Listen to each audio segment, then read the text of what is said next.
Hey guys, we'll make a start. Thanks for coming down. Last lecture I know for the day.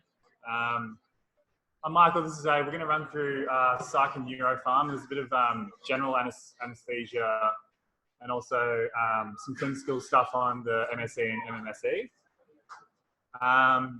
So the way to work is we'll run through like each of the conditions and then do a bit of pharm afterwards, how you manage condition. We'll just try and work through it there. Hopefully the people can hear me at home. So this is what we're going to be running through. So just for your kind of, so you know where we're up to. Want to take over? Yeah, sure. Okay, so just a little bit of a note here that I think is important. The other lecturers that have been giving second year lectures to you guys from our year, from third year, have had a sinister ulterior motive for doing their lectures. That is, the content they're covering is also in the third year exams that we've got coming up. Now, psychiatry and neuropharmacology is not on the third year exam. We don't have a horse in this race. We're doing this because we love you guys. Okay? So remember that. Okay, so a bit of a change of tone, major depressive disorder. So look, the definition of this, it changes with every new DSM criteria, but right now it's just one major depressive episode is enough to qualify a person for major depressive disorder. Now, it's important that they don't have some other condition that could better explain their depressive symptoms. And it's also important that they haven't had a hypomanic or manic episode either, because that'll put them in a completely different category called bipolar disorder that we'll talk about a bit later. But that's effectively the definition. You have one major depressive episode, and it's not better described by another condition. Now, what is a major depressive episode? It's you just need to have one of those top two dot points, a depressed mood or a loss of interest in pleasure, and then a mixture of the following. Unintentional weight loss, sleep inconsistencies or sleep problems, motor retardation or agitation, fatigue, and then feelings of worthlessness or guilt, inability to concentrate. So things that, we all know about. Anyway, and it's got to be not attributable to another medical condition. All right, so the epidemiology of this is not actually that important. The only things that you really need to take away from this is it's more prevalent in the female population, and there is a genetic link to it. So when you're taking your histories, maybe in an OSCE situation, if you take that family history and there is some kind of family history of depressive disorders or anything psychiatric, it actually there is a genetic link. There's a significant environmental role, but there's a genetic link that you should take note of. Okay, so some risk factors that you should be covering in your histories. Of course, we talked about how females, the female population is more likely to get major depressive disorder. And then also a family history. Now, not necessarily does the family need to specifically have major depressive disorder. They just need to have one of the following. It could be depression, but it could also be something else, attempted suicide, alcohol abuse, something of that nature.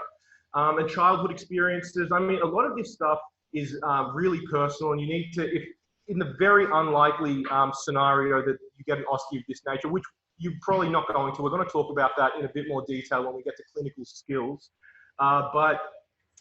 These are, you see them there, they're all pretty personal kind of things you need to tread lightly. Anyway, the pathophysiology. Now, we could talk about the pathophysiology of this condition for the full hour, but we're going to just rush through what I think is the most important part, which is the monoamine hypothesis. And that is there are these three molecules, noradrenaline, serotonin, and dopamine, that are your monoamine molecules. And when there is an underactivity of these monoamines, we get the depressive symptoms that I described earlier. Now, how did they realize this? Just really quickly, back in the day, there was this drug called Diazepam that they were using to treat hypertension patients that was a monoamine antagonist. So it was actually the antagonist of those three molecules. They gave all the hypertension patients this drug, and they all got depressed. And that's actually kind of how they figured out that this is the pathophysiology of the condition. Now, there's a couple of other, newer, more fancy explanations for the condition. It's not really important that you know this slide, but on this slide, we cover how the relationship between the pituitary adrenal system and depression. So have you guys aware, like, or have covered like Cushing's disease and stuff of that nature, right? Do you guys know about prednisolone? Yeah, so all of that stuff, any kind of abnormality or iatrogenic intervention inside the adrenal system can actually cause depression by messing with this axis. Now, that's basically all you need to know. It is having Cushing's disease or being on prednisolone is also a risk factor. Now, how do we treat it? Yeah, so I'll be going through the management of all these conditions. So like I was saying with the monoamine oxidase or monoamine neurotransmitter hypothesis, basically in the brain what happens when you've got high levels of monoamine neurotransmitters, the receptor levels kind of go down and vice versa. So basically any antidepressant is really targeting those monoamine levels to try and downregulate the number of receptors. The only problem with this is it does take sort of 14 to 28 days for those receptor levels to actually go down. So that's what this kind of graph is showing. As you get this sort of drug coming up, it does take a little while for the receptors to go down, and that's when you get the improvement in the symptoms. So there's a whole lot of kind of classes for antidepressants. I've listed the 4 main ones that have core drugs from ePharmacology. These bottom 3 don't have any core drugs, so I wouldn't worry too much about them. So TCAs, I've bolded all of the core drugs throughout the presentation. So there's the examples. Basically, these just block noradrenaline and serotonin, but mostly favors the kind of noradrenaline side here. So that's the reuptake after it's gone into the synaptic cleft. The problem with the TCAs is they're kind of messy. They have at least 2 other effects with these receptors. So like if you block the muscarinics, you get all these sort of cholinergic stuff. So like dry mouth, blurred vision, constipation, urinary retention. Histamine receptors, you get sedation, and also some other adrenoreceptors, you get orthostatic hypertension. So someone stands up, blood pressure goes through the floor. So the SSRIs, that's the only one you need to know, fluoxetine. These specifically block the reuptake of serotonin. Basically, just when you block it here, you get increased levels in the synapse, and that leads to downregulation of the receptors here. The adverse effects are generally only kind of acute because, like I said, it does take the receptors time to actually disappear. So as you have the drug for longer, the receptor levels go down, you get fewer of the side effects. So during that period where you've got the high receptor levels and also high levels of serotonin, you might experience some serotonin syndrome. This typically happens when you co-administer with other things that mess with the serotonin levels. So I've got them here as well. That might be worth noting down some of these like buzzwordy type stuff. There are the symptoms there. And then SNRIs, venlafaxine, these block reuptake of serotonin and noradrenaline, but they don't block those other ones that the TCAs are blocking, so you got fewer side effects. I think this is the last one. So the Rimers, meclobamide, it's a subclass of monoamine oxidase inhibitors. The only difference is it's a reversible inhibitor.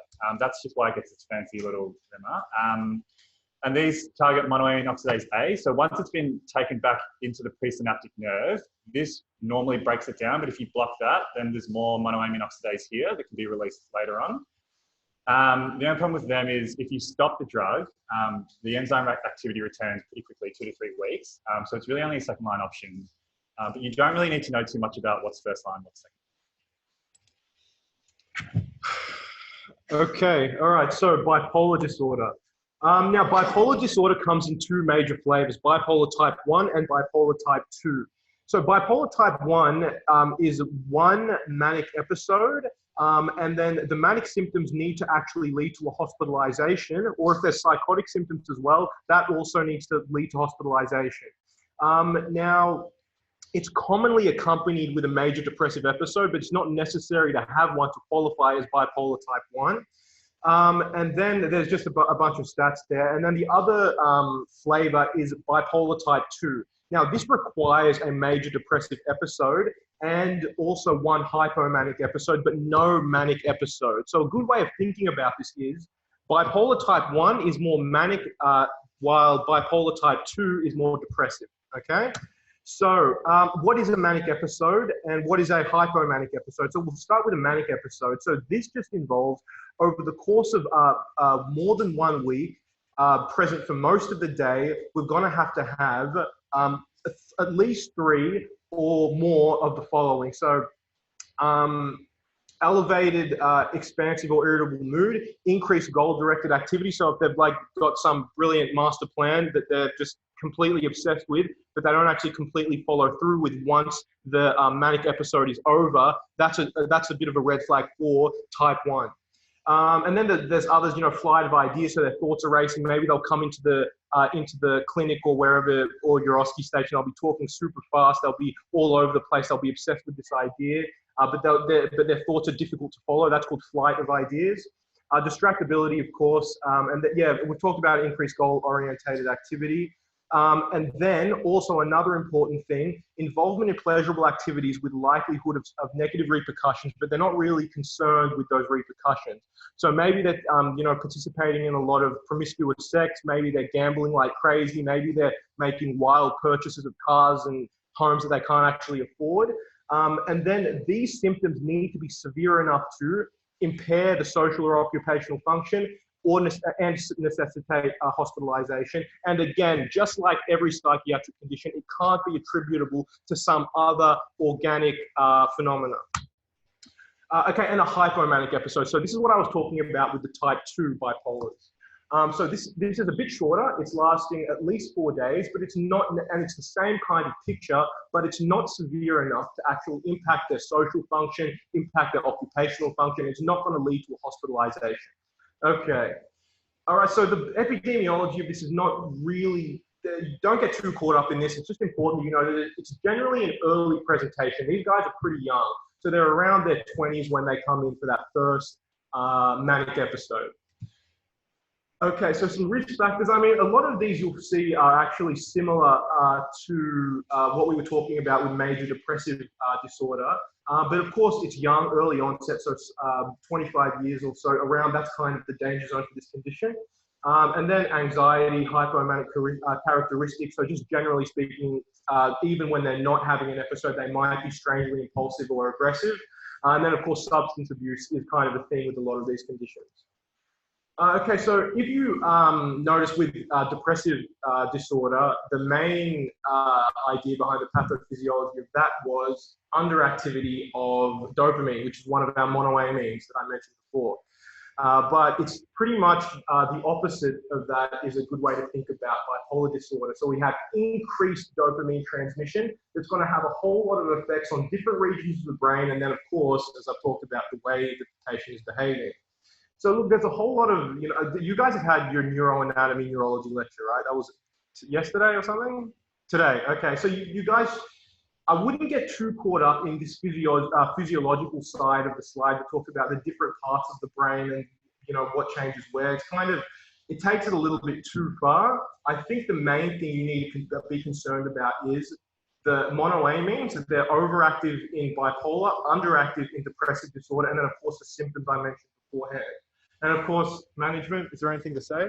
Look, you use lithium, we have no idea how it works, but it does. So that's mostly it. That's a really easy one. Okay, all right, Parkinson's disease. Now, this is not necessarily a psychiatric condition. This is more a neurology thing, but we understand that you guys did cover, you didn't actually cover the condition in that much detail, so we're going to cover it today. Is that right? You guys haven't really gone through this in too much detail, right? I'm not repeating something you've heard today. Okay, all right. So, good. Parkinson's disease, the definition, it's a chronic progressive neurological disorder that's characterized by motor symptoms that are generally asymmetrical in onset, and the diagnosis is generally made clinically rather than ordering like a quantiferon gold or something like you would for tuberculosis, say. Now, the main things that you need to worry about with this condition, so there's a couple of key things that you need to look for and identify when you're trying to make that diagnosis. Now, the first is some kind of tremor. So it's generally a pill rolling tremor, which is so they're just thumb and their index finger is just kind of rubbing against each other like they're rolling a pill, say. And it's generally happening 4 times a second. And then there's a rigidity, which of course you test for on your kind of peripheral neurological exam, so cogwheel rigidity as well as lead pipe. And then bradykinesia, which is just a fancy word for slow movement. hypophonia, which is just quiet speech, hypomimia, which is masked faces. So they're not really expressing how they're feeling on their face effectively. And then, of course, the shuffling gait is another key part of this condition. So if I could really, I mean, micrography, so if you get them to write their name down or write anything down, it'll generally be too small to actually read. But I think the main things that you need to worry about are tremor, bradykinesia, shuffling gait, and rigidity. I feel like if you're across those 4 things and you know to look for those 4 things on your, maybe in your history taking, you can ask about them when you're doing your exam, you're actually observing for them, you will be able to spot this condition. And then, yeah, head injury, living rurally, neurotoxin exposure is a risk factor that's been found for Parkinson's disease. And we're going to talk a bit about the pathophysiology now. Now, before we really get deep into the basal ganglia, you guys all understand how you've got the hypothalamus, and beside the hypothalamus, you've got the basal ganglia, and then surrounding all that, you've got the cerebral cortex, right? Like the fancy part of your brain you see in movies, right? Now, the idea here is the cerebral cortex wants to move. It sends a signal to the basal ganglia, which then, sends a signal back to the hypothalamus, back to the cerebral cortex, and then the cerebral cortex actually moves down the spinal cord to actually get that movement happening. Now, in Parkinson's disease, we have a problem inside the basal ganglia. Now, where is the problem? The problem is right here with this guy, the substantia nigra pars compacta. So this is a really, complex, it's not, horrifically complex, but it's a complex little system inside the basal ganglia.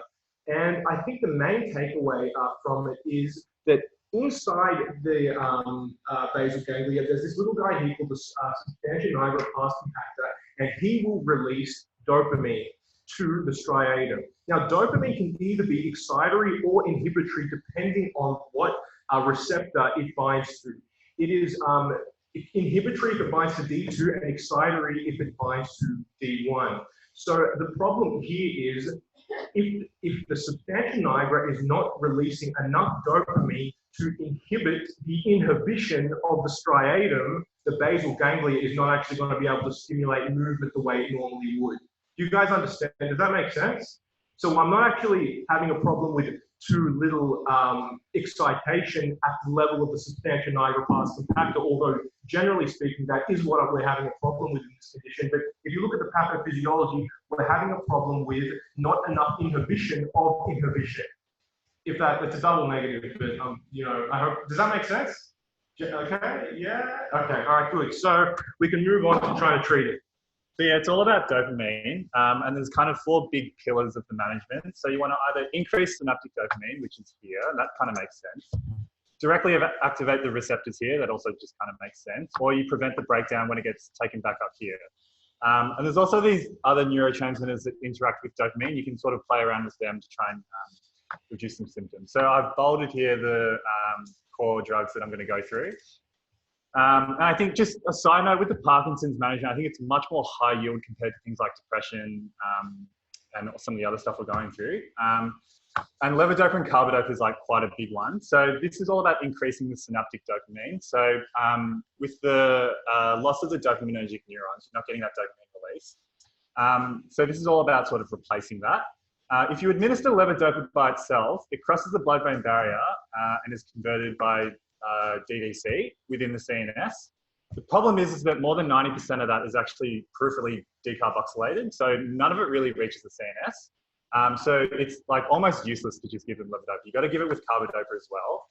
And carbidopa is a peripheral DDC inhibitor. So there's a diagram on the next slide that shows that a little bit clearer. But basically, it's just reducing the amount that gets converted in the periphery, allows it to cross the blood-brain barrier so that it stays in the brain only. And the reason we can't give dopamine is because that won't cross the blood-brain barrier. The adverse effects are associated with too much dopamine. And I think the main one to look at is dyskinesia. So 50% of patients within the first 2 months will get that. It's quite common. And I think there's quite a few exam questions floating around about the dyskinesia. It's like a patient has a drug for their Parkinson's, they get dyskinesia, what's the drug? Entacapone is not a core drug, but I think it's useful to know. So when you inhibit the peripheral DDC with carbidopa, you sort of increase other dopamine or dopa metabolic pathways in the periphery. So another one is this one here that goes to 3-OMD. And entacapone basically is just another inhibitor of that. So it's increasing the amount of levodopa that's getting to the brain. That's all it is. Not core, but I think it's just useful to keep in mind. Pramipexole is directly activating these receptors here, and it's only the D2 agonists that really show any improvement in Parkinson's. The reason this is a little bit better than the levodopa-carbidopa combo is because there's no requirement for you to like synthesize the dopamine and store it in the neurotransmitter. So you can see here, like if I give levodopa, it gets converted dopamine here, and then it has to be stored here, and then it gets released. If you're directly activating the receptors, you don't have to mess around with the dosages too much. So it's just, here are the reasons why it's a little bit better. Read that later. But then again, so you've got adverse effects due to the peripheral dopamine activity. And so I've sort of put domperidone here in brackets because it's useful because it's a D2 receptor antagonist, but it doesn't cross the blood-brain barrier. So you've got all this dopamine agonist in the body and you're trying to get it to the brain. And to avoid the peripheral activity, you want to co-administer with domperidone because that's going to block everything in the periphery and it doesn't cross the blood-brain barrier, so you're not going to get any effects on the CNS. And there are the selegiline is preventing the dopamine breakdown. So monoamine oxidase B metabolizes dopamine in the brain. So if you block that enzyme, then you should, in theory, get more dopamine in here, which is then released later on. Pretty straightforward. And so then there's benzotropine. So that's the one that's sort of playing around with the interacting neurotransmitters. So the dopaminergic neurons inhibit the parasympathetic or cholinergic neurons in the brain as well. So if you've got Parkinson's, less dopaminergic neurons, so less inhibition of the cholinergic system. And that's bad. So you administer muscarinic antagonists, the benzotropine as well, for symptomatic relief. So this actually doesn't affect the disease progression or anything. It's only symptomatic relief. And there's some symptoms of cholinergic crisis. It's the like sludge. You guys probably heard that. And then of course, just like all the others, any adverse effect is sort of associated with an overextension of the drug's activity. So when you've got an underactive cholinergic system, then you basically get the opposite of sludge. Okay, so Huntington's disease is not something that is like generally covered in a huge amount of detail, but it's something that because of its genetic basis, it might come up in like one of those weird, what are those called with the family tree and the genetic makeup of them? What are they called? You remember? Like a pedigree kind of question because it's autosomal dominant. So it might come up in something like that, which is generally the reason we're covering it. Okay, so it is an inherited disorder. It is a coding repeat expansion, and I'm going to explain what that means in a second. And it does appear in the HD gene, and it results in atrophy of the caudate nuclei and the putamen, and the way that's going to manifest itself is in all of these ways. So we're going to have somebody who has impaired school or work performance, some kind of irritability or impulsivity, abnormal movements, loss of coordination, fine motor deficit. So this is going to appear to be like another one of those neurodegenerative conditions, but the flavor of it is very genetic, which is what really sets it apart from the ones we talked about earlier today. So the epidemiology of it, as I was saying before, autosomal dominance. So when it comes up in that pedigree, there will be no carriers. It does not skip generations. If it comes out, if it's not actually passed on directly to the next generation and expressed in every generation, it doesn't just come and pop up again the way the recessive conditions do. Okay, so yeah, of course, because of the genetic link, a family history or being positive for the genetic test is a significant risk factor, I imagine. All right, so here's what I was talking about before. There, on chromosome 4, inside the HD gene, there is normally 3 to 35 repeats of the CAG, like little nucleotide triplet. Now, if there's more than that, you're likely to get Huntington's disease. Now, the more you have above 35, the worse the Huntington's disease will be. And if the person is homozygous, which means they've got, from both mum and dad, they've got two Huntington's genes, the disease is going to be way more significant and the mortality is way higher. And there is, generally speaking, no therapy, and an almost certain death will happen at 20 years for somebody who is heterozygous. So a homozygote, even younger than that. Of course, so you have nothing to say here because unfortunately there is no treatment. So schizophrenia. So the definition of schizophrenia is just some kind of psychotic symptoms, which is just a hallucination or a delusion. And then also some kind of disorganization, so a thought disorder or behavioral disturbances, as well as a sprinkling of negative symptoms. And again, it cannot be described by some other condition, as with all of these psychiatric things. To actually pin it down, this is definitely schizophrenia. It's got to be that this is the only way we can possibly explain it is the diagnosis of schizophrenia. Okay, so this is what I was talking about before when I said negative symptoms. So there's three different categories of symptoms somebody with schizophrenia can get. The first of which is positive. So these are things that we add onto what would be a normal human behavior, right? So these, so things like hallucinations, so they're seeing things that aren't there, or more commonly, they're hearing things that aren't actually there. Delusions, which is just like they're not seeing or hearing anything necessarily, but they've just got that feeling that somebody's out to get them, or the system's out to get them, or they're like wild conspiracies about this, that, or the other. That's a delusion. A hallucination is there's actually the sensation of seeing or hearing something. The delusion is they've just built up the conspiracy within their mind. So that's the difference there. And then bizarre behavior, some kind of thought disorder, which we'll explain when we get to the clinical skills section of the presentation. And then negative symptoms. So these are things that that are less than normal human behavior. So a flat affect, which means they're not actually projecting their expression effectively. Decreased emotional reactivity. Poverty of speech, which just means they're not speaking as much or effectively. A lack of purposeful actions. And then anhedonia, which I think is not finding pleasure in the things that they normally do. Is that right? Yeah, look, we're going to fact check that, but I'm pretty sure that's what that means. Okay, so cognitive symptoms. So this is the third flavor of symptoms we get with schizophrenia, which is just a lack of attention, memory problems, and then problems with executive function. And so carrying out complex tasks or reasoning through things, schizophrenia affects that. Now, why does it affect that? Now, there's a couple of, hold on, get back. All right, so there's a couple of different reasons, but again, the major player in a lot of these psychiatric things is dopamine. So there is a genetic basis. We've mentioned a couple of genes up there, but also a couple of other things to consider: a significant environmental factor, and then also, now the reason that, you know, you hear a lot of this in the like, don't take drugs kind of things that, you know, I'm sure everybody gets.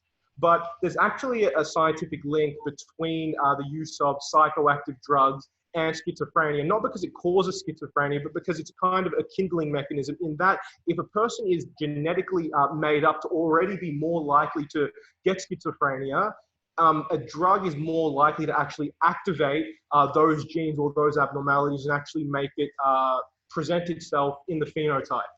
Okay, so the dopamine hypothesis, so misfiring of dopaminergic neurons.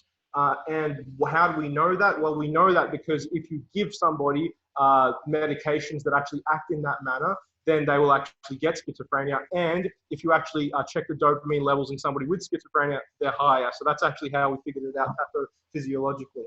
And then there are some neuroimaging changes. I don't think you'd actually need to know that, so don't worry about that so much. And then here we go with the management.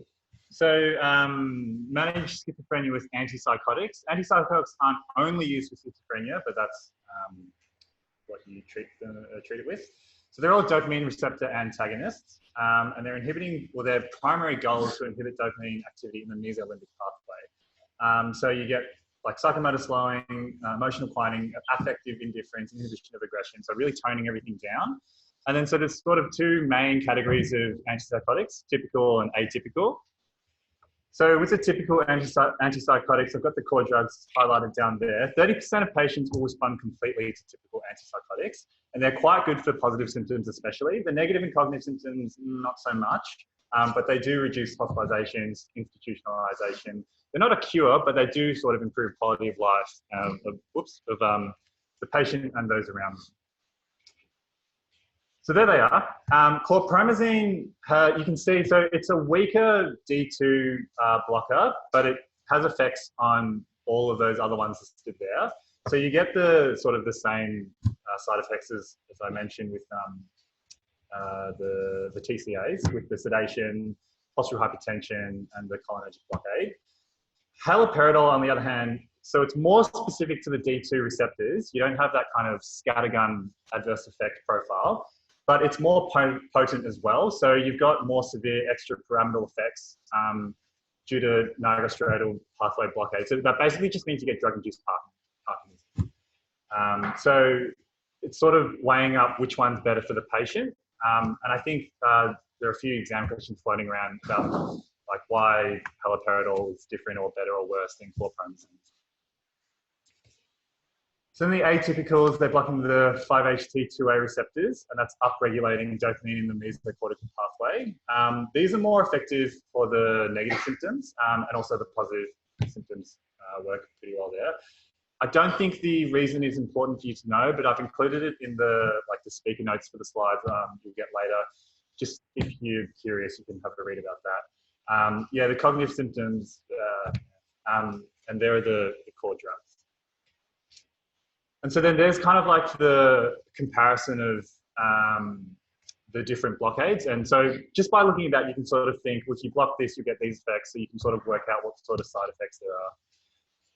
But I wouldn't bother too much learning like individual side effects of each drug, just like sort of core concepts.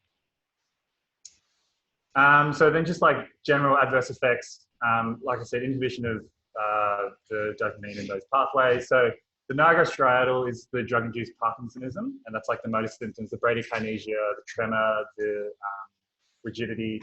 And then the tuberohypophyseal pathway is more to do with like the endocrine stuff. You get some strange stuff with prolactin.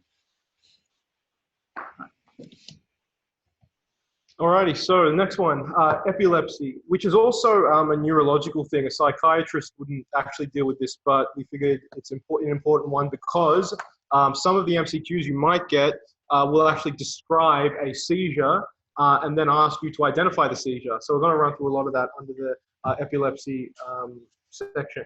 So what is the definition of epilepsy? Just having 2 or more unprovoked seizures that they need to occur 24 hours apart, as to say that there's like 2 discrete episodes, not just like one thing that was kind of drawn out. And a single seizure is not necessarily epilepsy, but it's a good reason to further investigate the patient. All right, so seizures. So provoking factors of a seizure. So if somebody gets a seizure during one of these following states here, like some horrific metabolic disturbance, or during a substance withdrawal, or during an infection, or maybe a, trauma, ischemia, so that kind of picture, that's a provoked seizure. So maybe they're probably not likely to actually have epilepsy. It's something that just goes along. It's a manifestation of that underlying condition. But something we need to worry about, so an unprovoked seizure, which do have predisposing factors, there when we begin to worry about epilepsy. So when somebody just starts having seizures unexplained, we need to worry.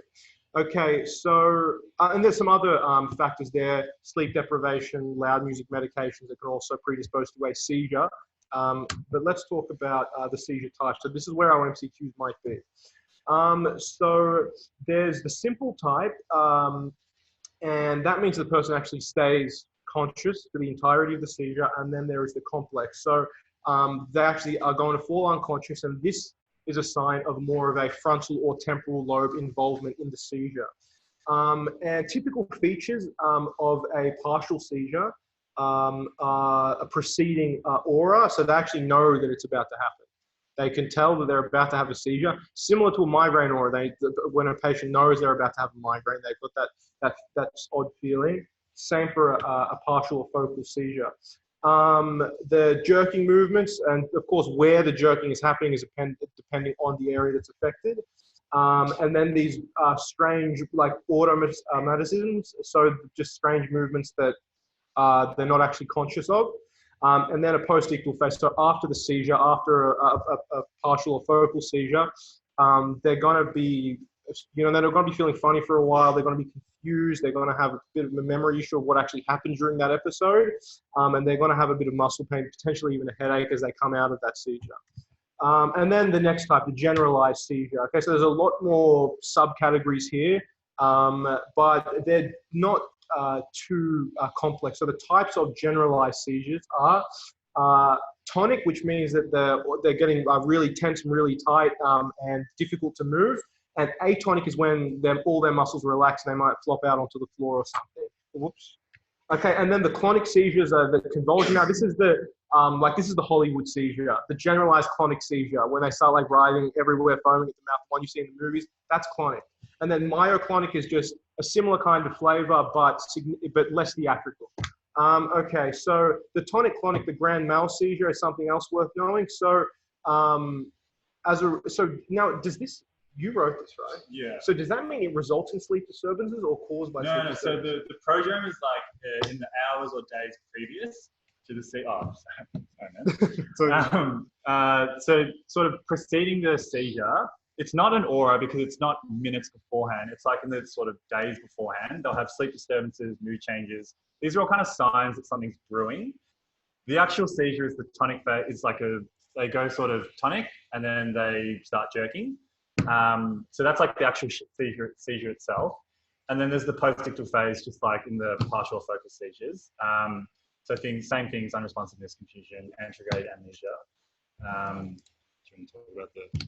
No. And so then the other one, so I've sort of underlined these two because they're the most clinically or exam relevant, I think. I wouldn't worry too much about the ones on the left. It's these ones that they ask about. So then the absence is mostly in children. That's like the kid that is like playing and then just spaces out for like 15 seconds and then keeps going like nothing's happened. And you might have really subtle things like subtle automatisms.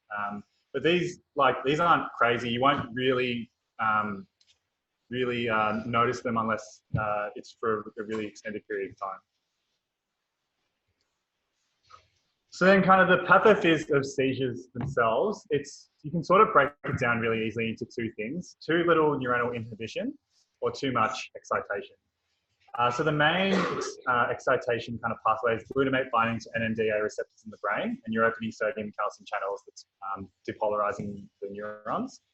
And then the inhibition sort of pathway is GABA binding to GABA A receptors, opening chloride channels. And so these hyperpolarize the cells and prevent them from being depolarized or just inhibiting transmission.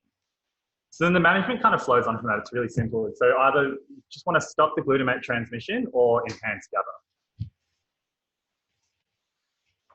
So in terms of inhibiting glutamate transmission for the sodium channels, have you guys seen this kind of thing with the channels sort of going through the phases? So basically you have resting, open and inactivated. So the the channel is resting. When it depolarizes, it opens and then it depolarizes. And then after it opens, it goes into this inactive state where it seems like this little ball just like drops in, and it can't be open for a period of time. And so that's like a constant cycling thing that's happening. And so neurons with higher frequency of firing will cycle through this more frequently. And just in general, these channels spend more time in open and in inactivated phases. So if you sort of think about it, if you're firing the neurons more frequently, then they spend more time in these states and not in resting. And so that's really useful because we've got drugs that can block channels preferentially in the inactivated state. Because you don't want to just blanket block everything because then the patient will just like drop dead. So you preferentially block the neurons with high firing frequency and you leave the normal ones alone. So that's called use dependence. These are the core drugs that I've just highlighted here, and some kind of buzzwordy adverse effects, things like gum hyperplasia, bone marrow suppression. There might be like one random question where it's like, what antiepileptic causes gum hyperplasia? And then with the calcium channels, so the kind of general flow is that the action potential arrives, the membrane depolarizes, calcium channels allow calcium to come in, and you get the neurotransmitter release. So this sort of relates more to the absent seizures. There's different types of calcium channels. I wouldn't worry too much about it. Just know that T-type is absent seizure and ethosuximide blocks them. Don't go too much. So then the other one was enhancing the GABA transmission, which is the primary inhibitory neurotransmitter. That's valproate. So GABA transaminase breaks down GABA after it's been in here and sort of gets taken back. So I guess pretty logical. I mean, a lot of these drugs sort of do the same general thing. If you block the enzyme, stop it from being broken down, and you've got more to release next time. You can also target this transporter here with this drug, but that's not for pharmacology, and there are some adverse. Oh, I should note, so a lot of these anti-epileptics are teratogenic, so don't give them to pregnant women. They cause really bad things. This one causes spina bifida. But just as a general blanket rule, no anti-epileptics in pregnant women. And if all of that was too much, this is kind of like a general kind of rule that was floating around last year for us. And I suppose the questions kind of centered around these seizures. They're listed as first line, second line. So partial seizures, carbamazepine, generalized tonic-clonic seizures, valproate, and the absent seizures that ethosuximide. So if you don't want to study anything, just study this page. Okay, all right, so social phobias and disorders. Now, the reason we're doing this is just so you guys don't overlook the obvious stuff. I remember in one of the exams I've been looking at, this is the third year, but there's this, I'll just give you a rundown on it because it is related to this. There's like a woman who's like exposed to something at her workplace. It could be like some kind of a toxin or ammonia or something like that. But she wasn't specifically exposed to it. It just happened to be in her company somewhere. Somebody was exposed to it. But then she presents to the doctor with all these strange symptoms. She's tachycardic, she's tachypnic, she's she's just on edge, she's anxious, and then like you ask, like, what does she have? And you've got all these, lung-related pathologies that could, or that could relate to the toxin that she was exposed to. The correct answer was anxiety. So just don't overlook the obvious stuff. That's what this slide is all about. What we want you to do is, don't do a PhD in all of these. Just know the definition of them, know how they present. So, for example, panic disorder is just, recurrent episodes of like otherwise unexplained panic.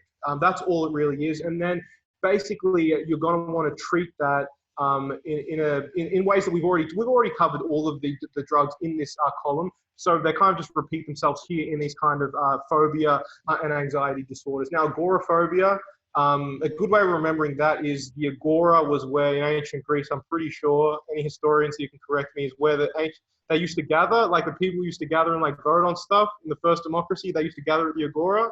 Yeah, I reckon that's what they did.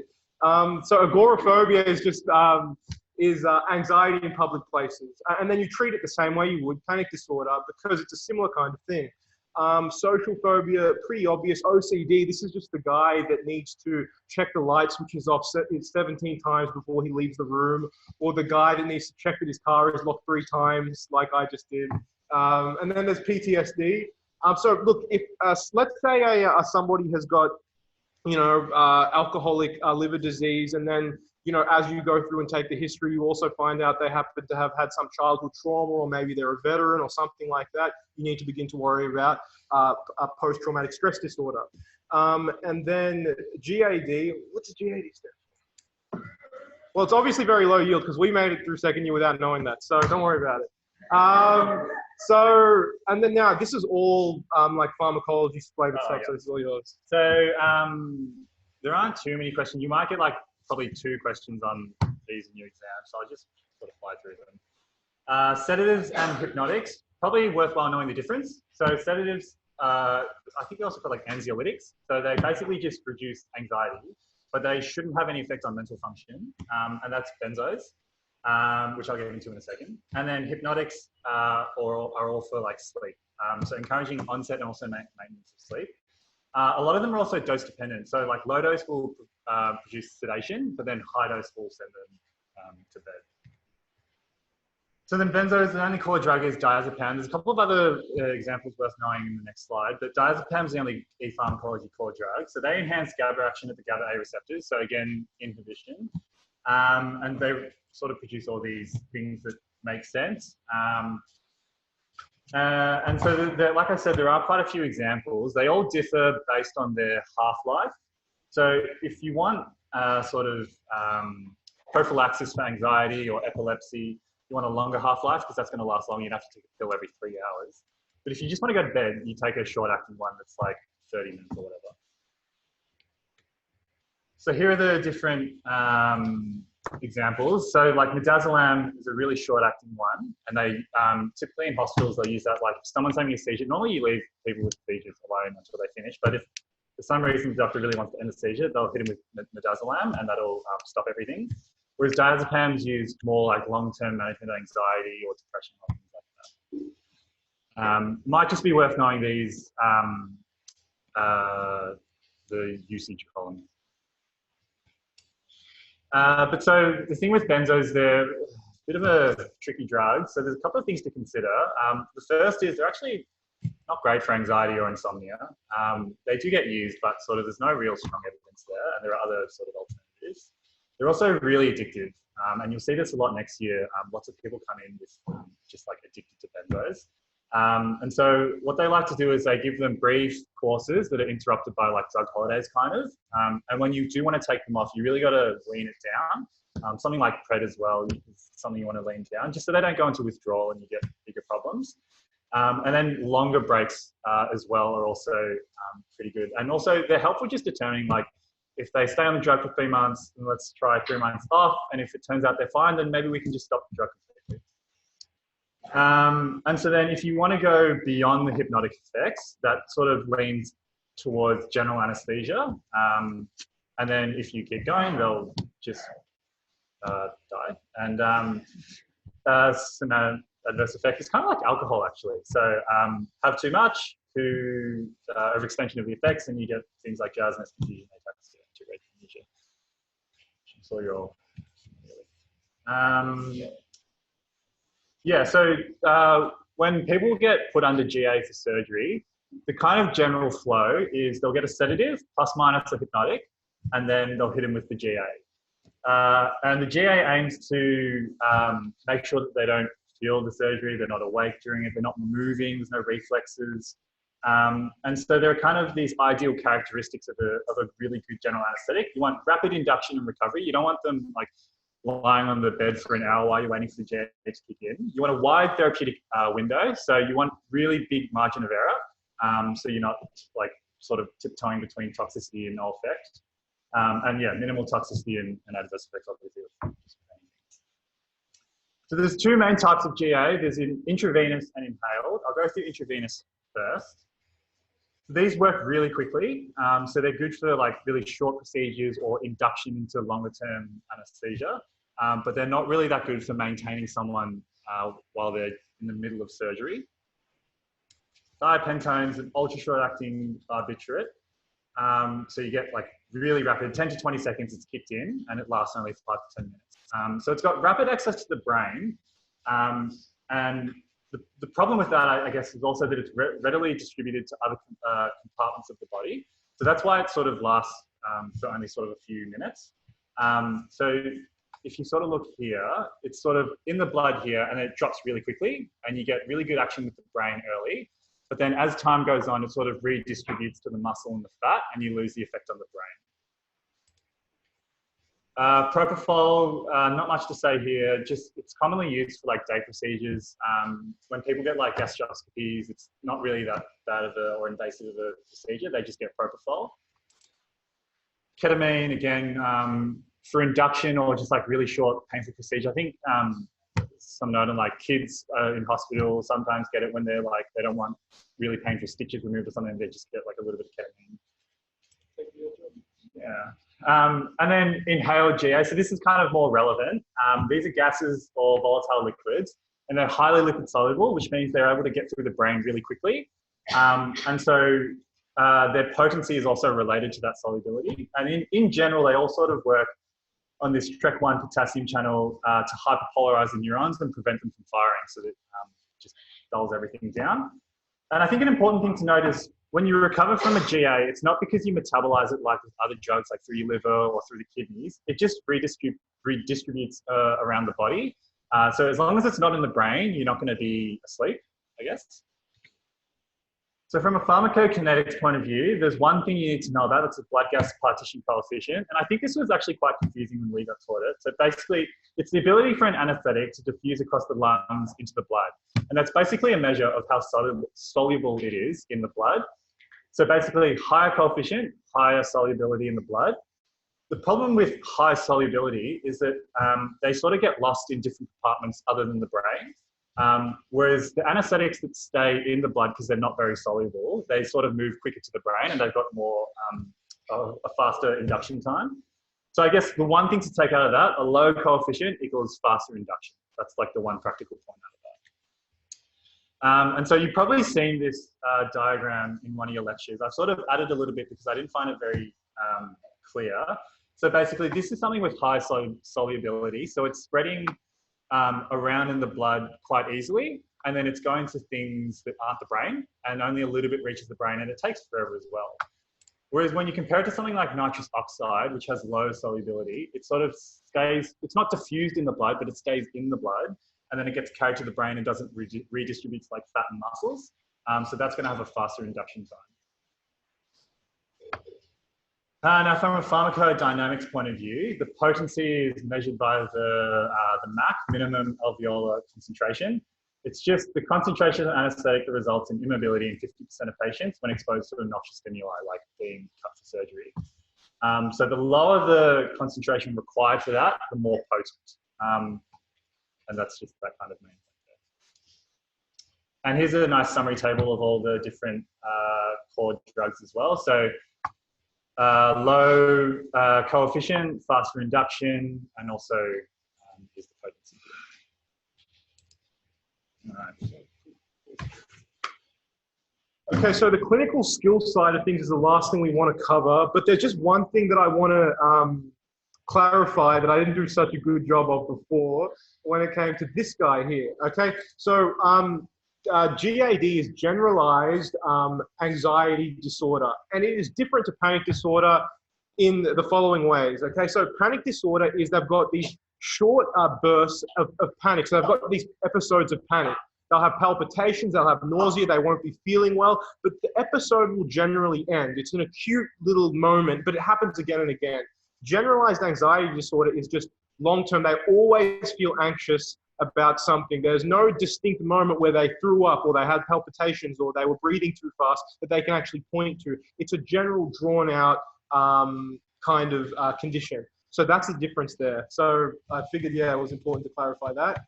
Now, moving forward to our clinical skills stuff. So the mental state exam, and then later on, the mini mental state exam. So now the way this is generally done in OSCEs, or the way we didn't actually have it done in our year, but I've heard in previous years it's been done like this. They actually will play a video of a patient and a doctor, just the doctor's trying to take a history or like talk to the patient. And then what your job will be is to watch that and watch the patient's responses to the questions and how they're reasoning through and how they speak and how they behave and look. And then you actually need to report the findings. So I don't think you're actually going to be asked to do a mental state exam with on a patient during your OSCE, because it'll be very difficult for the patient to actually perfectly replicate the same kinds of abnormalities the exact same way, so it can actually be assessed effectively. So that's generally why they use a video. But you do need to know what to look for inside that video maybe, so that's what this is all about. The things you need to look for are listed here. The mnemonic we use is Aseptic JC, and we're going to run through all of these things individually so you know what to look for and you know what to report back to when you're reporting back to your examiner at the end of the OSCE there. Okay, so the first thing you need to know, as soon as the patient walks in, as soon as they take a seat, their appearance. Things you need to take note of are distinctive features, their clothing, the way they're walking, as well as their grooming hygiene. So another thing you also need to consider, my clinical skills tutor from last year filled me in on this. The reason clothing is important outside of like, florid schizophrenia is that it can actually give you a bit of insight into those conditions we started with, major depressive disorder and maybe even type 1 bipolar disorder. If they walk in wearing something that's abnormally bright and they've got this flight of ideas and they're speaking super fast and they're dressed like in ridiculous bright colors, well, then maybe you need to start investigating that bipolar disorder pathway. Yeah, like Garfield here, he's got the drip out loafers on. All right. Okay. And then the next thing you need to consider is behavior. So are they maintaining just those basic things that, you and I would do in conversation? Are they actually able to do all of those things effectively?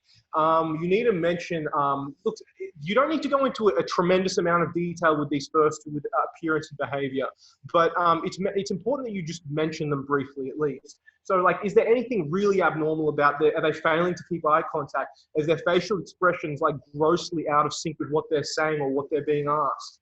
Is there really strange motor activity, like little tics or abnormalities, or maybe even a tremor that's going on during the video that's being played? How's their body language? Is it in sync with what they're saying in their facial expression? Is their level of arousal, so their level of excitement into the conversation, really abnormal? Or is it maybe a little bit less than what you'd expect? And then, of course, rapport, engagement, things that you can mention if they are obviously abnormal. Okay, speech. Now, there's a couple of things you should mention about speech.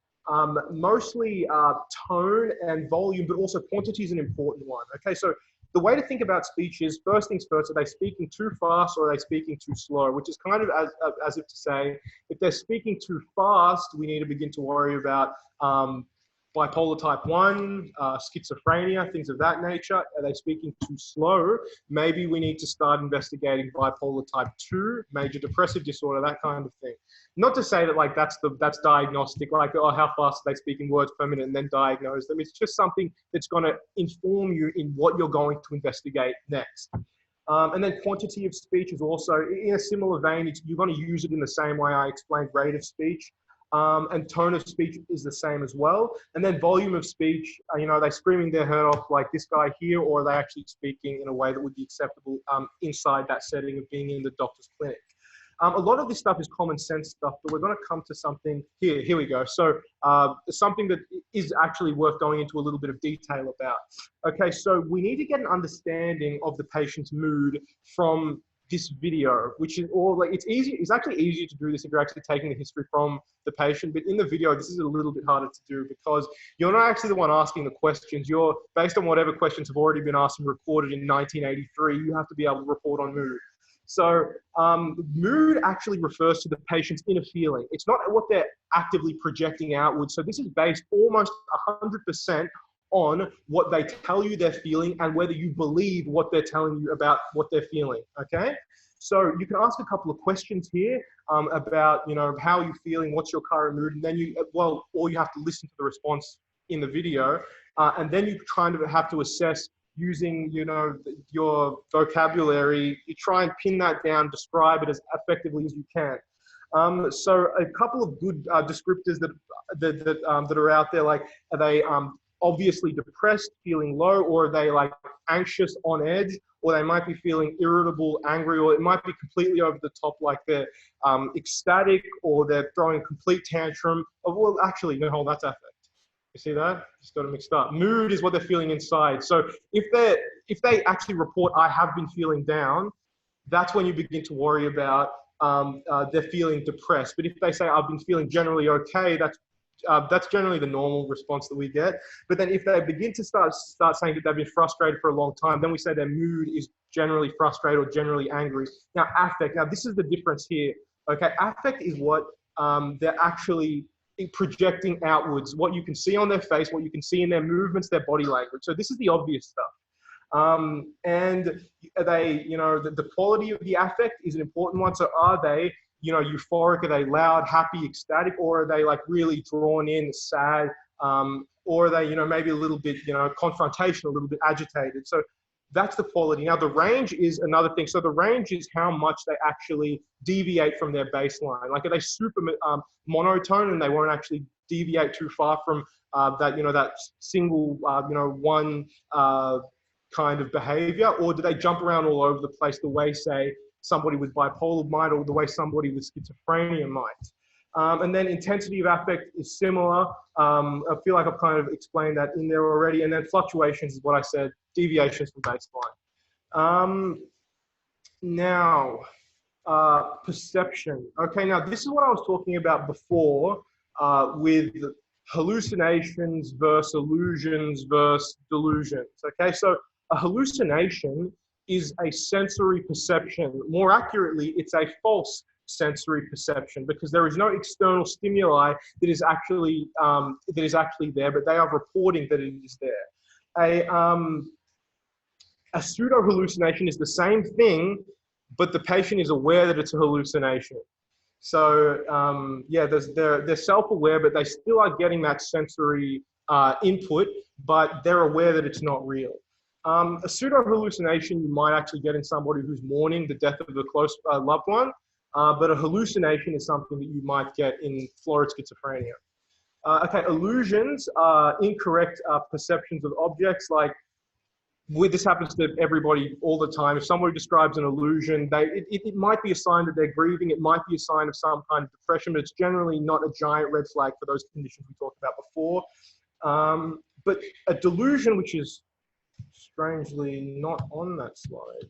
Delusion's not on that slide. But I just want to talk about delusions as well. So a delusion is like, I'm afraid that my boss is trying to kill me, or that the water is turning the frogs gay, or something like that. That's what a delusion is. So there's no actual sensory input. It's just a conspiracy theory that they're born out of their mind, and then they went on InfoWars and talked about it. Okay, so next thing. Thought form, content, and possession. Okay, so this is generally assessed by their speech. So their rate of speech and what they're actually talking about is what they're talking about. Are they talking, for starters, are they talking super fast or super slow? That's what the speed's about. Now, and then the next thing is, does the thought make sense? Is it actually coherent in that you actually understand what they're saying, and the ideas that they're presenting actually flow on from one another? They don't go from talking about, one thing that's one thing and then jump to another thing that's completely unrelated with no kind of reasonable transition. That's when we begin to worry about, that's what the flight of ideas is, what I was mentioning before with type 1 bipolar, with the manic episode. And then content. Now, we do mention delusions here briefly. This is what I was talking about before. So this is content. So this is not about flow. This is more about, is the content delusional or not? And then also another thing you need to worry about are self-harm or harm of others, which I should have also mentioned here. Appearance. Okay, I know I'm jumping around a bit. I should have mentioned this here. It is important. Evidence of self-harm. Now, somebody is most likely to self-harm themselves on a surface of their body that is like very, it's like available to them, and they can see it, and it's easily accessible, right? So that's where you see a lot of self-harm happening on forearms or on the front of the thigh. That's where you generally look for signs of self-harm. It's very difficult for somebody to self-harm on their lower back or something like that. So when you're looking for evidence of self-harm, that's where you should start, okay? And then jumping back here, what am I looking? What was I up to?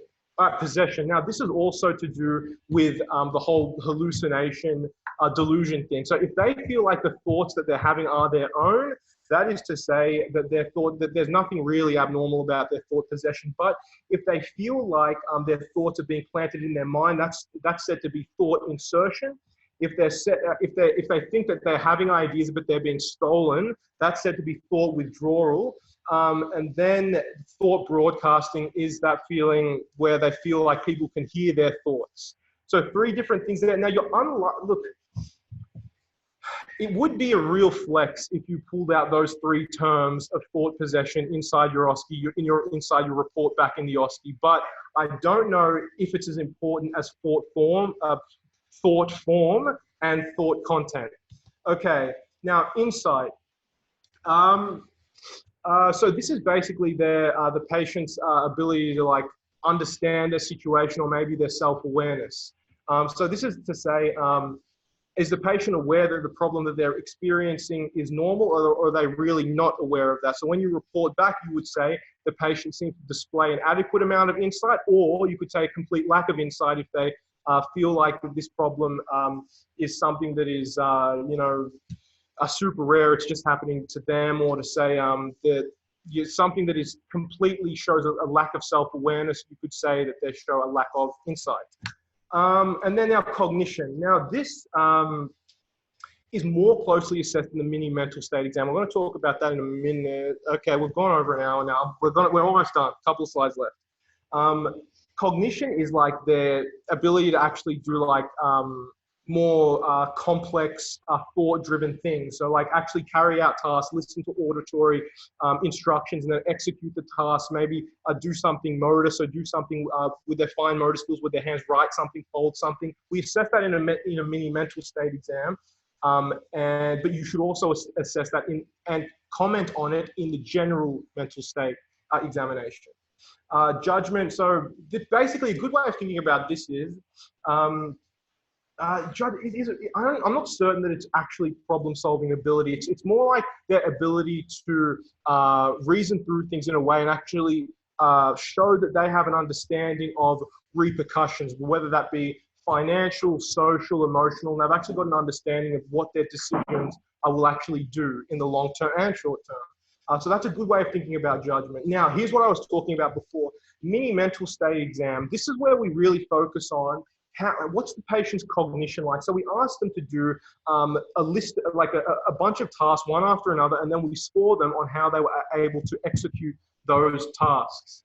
Now, generally, when you walk into an OSCE station where they ask you to do this, I've been told, I have it on good authority, that the actual paper that you need to actually carry out the mini mental state exam is already in the OSCE. Does that sound right? Yeah. So you're not going to need to remember all this stuff, but it's important that you know like how it's done, why it's done, and how to report back when it's done. And the report back bit is so you're going to run through, you're going to ask them, you know, things like, you know, what time is it, what day is it, maybe the year, who's the prime minister, things of that nature. And then like, where are you? If they're not able to say, you know, I'm inside H3 of the Menzies building in Monash, then maybe just expand it, like what city are you in, what state are you in, what country are you in? And then registration of 3 objects. And then you also need to recall those 3 objects later on inside the mini mental state exam, but it'll all be on the paper in order, so it's not too difficult, or it's not likely you're going to forget things. And then spell world backwards, and then the written, this is what I was talking about before with the ability to interpret auditory instructions, and then, actually follow written instructions, and then actually do the motor actions that correspond to those instructions.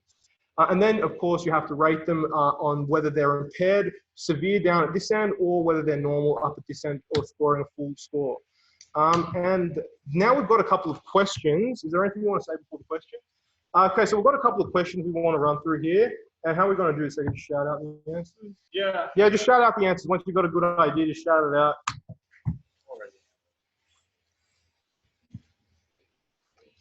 There you go.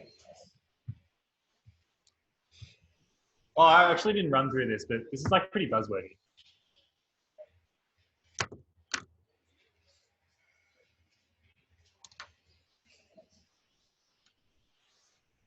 I want to yell out something.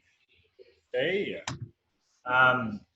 Yeah, it's like the tyramine thing. Lecturers love to mention that.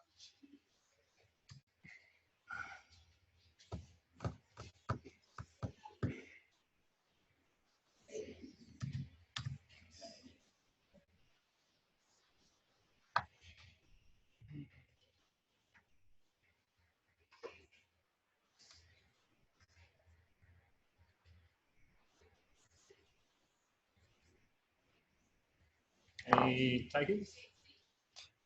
It's actually D. So peripherally acting dopa decarboxylase inhibitors, they actually potentiate its action, because remember, dopa decarboxylase breaks down levodopa, so it'll actually increase its action because it's leaving more for the brain. So that's when you kind of rule out the others. Okay, I think that's mine. Okay, so starting with question 4, having stayed back after her last lecture to use the library, Sarah is concerned that she can see someone standing opposite the entrance just beyond the lighted area that appears to be watching her. Hearing someone behind her, she steps aside to let them through. When she looks again, there doesn't seem to be anyone there. What are we feeling that sounds like? Yeah, we'll do it. I was about to go to the next slide. It's fun.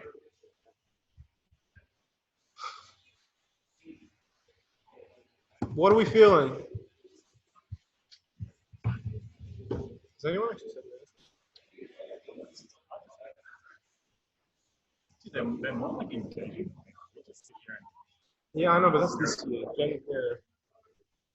Any ideas? Maybe get the hand up, maybe, because I really can't make out if the answer's. Yeah, let's hear it. Illusion, nicely done. That's the correct answer. All right, so the next one. And look, let me just explain an illusion, because she thought there was some kind of phenomena there that wasn't there, but then she turned around, reassessed, and yeah, it turns out there was nobody there. So that's why it's an illusion, because she was able to herself with her own cognitive ability realize that it wasn't there. All right, so the next one, Grace tells you that her deceased mother regularly talks to her, often during the day when she is alone. Grace finds this comforting as her mother says it is not her fault that the house looks untidy. She works hard enough and should have rest from time to time. Now, what do we feel like this is? C? Did I hear? Did I say that prematurely? Did everybody actually figure that out? Yeah, it is C, by the way, an auditory hallucination. Now, I said that, grieving people might get some kind of pseudo hallucination, but the thing about a pseudo hallucination is they're aware that it's not real. Grace seems to really be buying into this, which is what makes it a fully blown hallucination. All right, so there are answers for those two, I and C. All right, next one. Beck, in frustration, smacked her 5-year-old yesterday. Let's hope it's her 5-year-old. She is now convinced that she will be put in jail as a bad mother. Her husband tries to reassure her that Beck insisted that he would. Her husband tried to reassure her, but Beck insisted that he would have to take Max to school tomorrow as she will have been locked up. What do we feel like this is? Did I say? What did I say? You want to yell it out? D? Yeah, D is the correct answer. That is a delusion. All right. That's a wrap. Nicely done. Good luck on your exams.